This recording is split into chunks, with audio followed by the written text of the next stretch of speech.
What is up, guys? It is your boy Smurfy back with another video of the Combo King YouTube channel.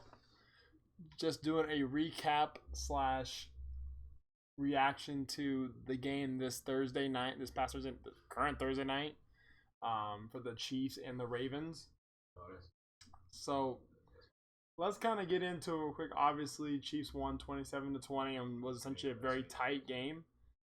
Isaiah likely cost your boy because of a toe for my parlay, but it's fine. You know, we're here, still positive. So going down the story of the game was mostly the offensive, the trenches, because you look at the way the Chiefs played and the Ravens played. I feel like a lot of their offense they still obviously scored a good amount of points. But I think the defense for the most part did a pretty good job of containing the offenses what they could. You know, between Chris Jones single-handedly just causing havoc, and Karlaftis, of course. I forgot about Karlaftis, but they did a great job getting pressure on Lamar all game. And I mean all game, I mean like damn near every snap. And then between Pierce and Justin Madubuike and Roquan, they all were great pieces on that Ravens defense. They didn't obviously have I don't think they had the pass rush that the Chiefs had, but they did have a strong defense that were able to limit the passing, the big plays, even though they did still let up 2 or 3 big plays, but I mean against the Chiefs. So you kind of got to expect that. Kelsey didn't really have a big game, so they obviously had a focus of keeping him in check. They did. Unfortunately, everybody else, not really. Rice had a big game for them. So did Worthy. Had a great game, actually. And then on the Ravens side, Lamar obviously had a really good game, too, overall. Obviously, they started off slow, and they didn't really get into a rhythm until, like, that fourth quarter. I don't know if that's just because maybe the Chiefs started playing more of a prevent. They were playing to win. I mean, they were playing to lose, basically. But he did finish with a ton of rushing yards at 122. Derrick Henry still had an okay game at 13 with 46 yards and a tutty. The issue for the Ravens, which is going to be an issue all season, I think, is the guard play was just not there. I mean, even though Chris Jones was like single-handedly wrecking them, I don't think it's going to take a Chris Jones type player to get constant pressure. And for a team that's predecessor on running the ball, their whole offense predicates on the ability to get yards after the run, get past the line, get some gash teams. That's why they got Derrick Henry. Well, like there's no push offensive line. Derrick Henry can only do so much. And most of the yards came from Lamar Jackson running the ball, and a lot of it was on pass plays that were broken up. So there wasn't really like a ton of QB design runs there. Obviously, he had a great running game, obviously, because he had 122 yards rushing. The passing was to be desired, but he still finished with 273, 6.7 average, which is pretty low for a quarterback. Compared to Mahomes, 10.4 yards per pass. I think they both played well for what they got. Mahomes did throw a interesting pick, but the pick was not really his fault. It was on his receivers again, so that's still a thing. It looks like where they got to catch the ball. And then the story of the game was really Isaiah likely just popping off for 9 for 111 for 12.3 yards, and he should have had 2 touchdowns. Really, that little dang toe, big feet ain't what it chalked up to be. So if he just had like a normal sized foot, maybe that's a touchdown. But he had a really big game. He was big for them. Andrews was quiet as a church mouse, and so was honestly Kelsey. So the best player I think today was honestly likely.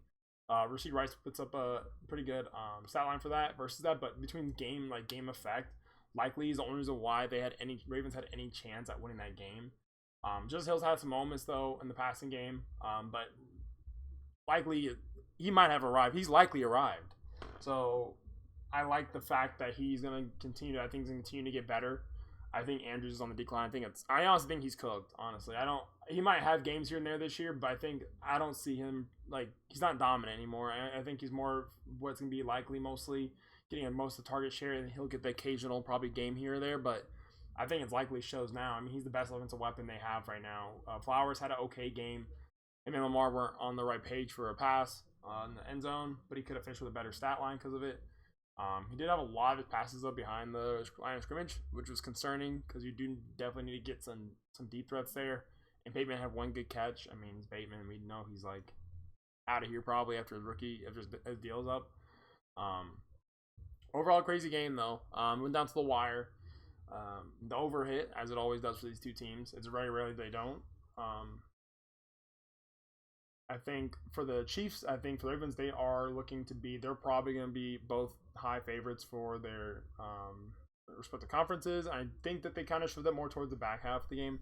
In the second half, first half, I think both offenses kind of had a strong start, fluttered a bit, but then they got back together because I mean it's the first week of the season, so I think they'll clean that up a little bit and get better.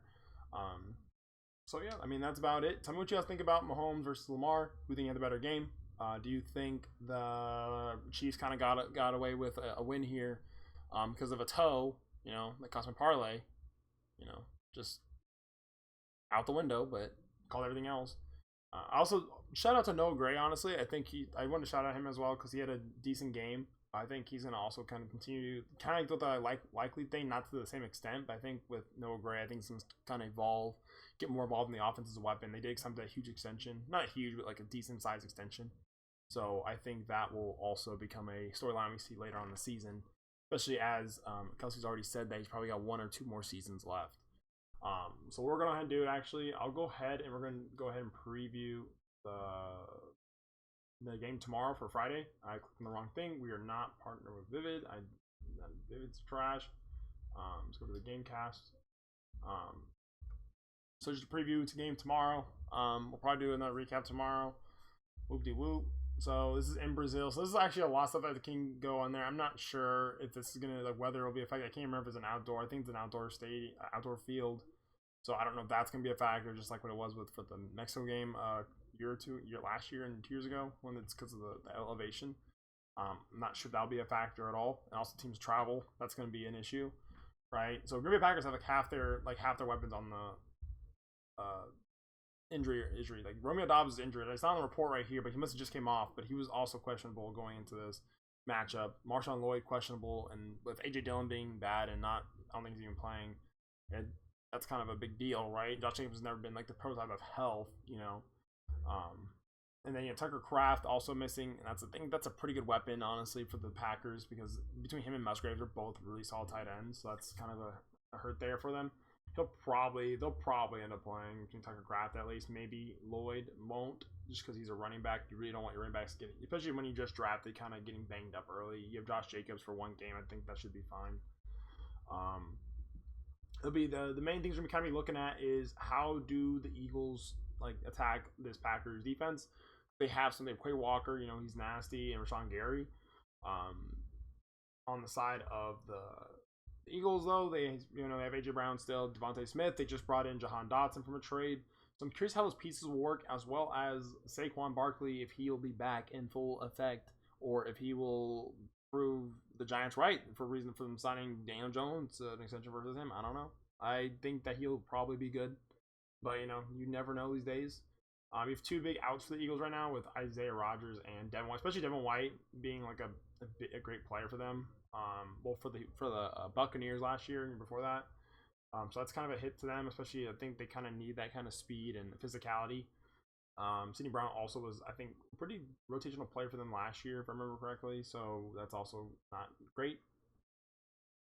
I do have the advantage going to, honestly, the match predictor has mostly of it, the Packers not winning. It's more towards the Eagles side. I think I like the Packers here just because they are a passing offense. They're explosive. And the issue last year, and I don't know if the Eagles have solved it yet, is corner. They did bring in Quinion Mitchell and I forget the other corner top of my head. Darius Slay. But we don't know. We haven't seen them play yet any snaps, so we can't really go off of that. And I think their safeties are okay. They're not great, right? They brought CJ back. He's good, but he's not insane, right? So I think it'll depend on that. If the Packers can have explosive pass plays, I think Packers win. If it comes down to a run game, it's like a slow game, defensive game, Eagles will win this matchup just because I think that they are a bit more talented on the defense side of the ball than the Packers are currently. But also you have to make sure to watch to see if the Eagles can do more than just run the tush push, especially with Kelsey not there anymore, and if their receivers can both kind of provide relief for Jalen Hurts, so he doesn't have to do too much. And again, it's gonna be probably high scoring as well. So we'll see. That's it for the video. There'll be another video for the game tomorrow afterwards, so be excited for that. Could be great. Might do another same game parlay for this one. I doubt it because I'm still burned over the toe thing. But, you know, gamblers gamble. This has been your boy Smurfy. I'm signing out.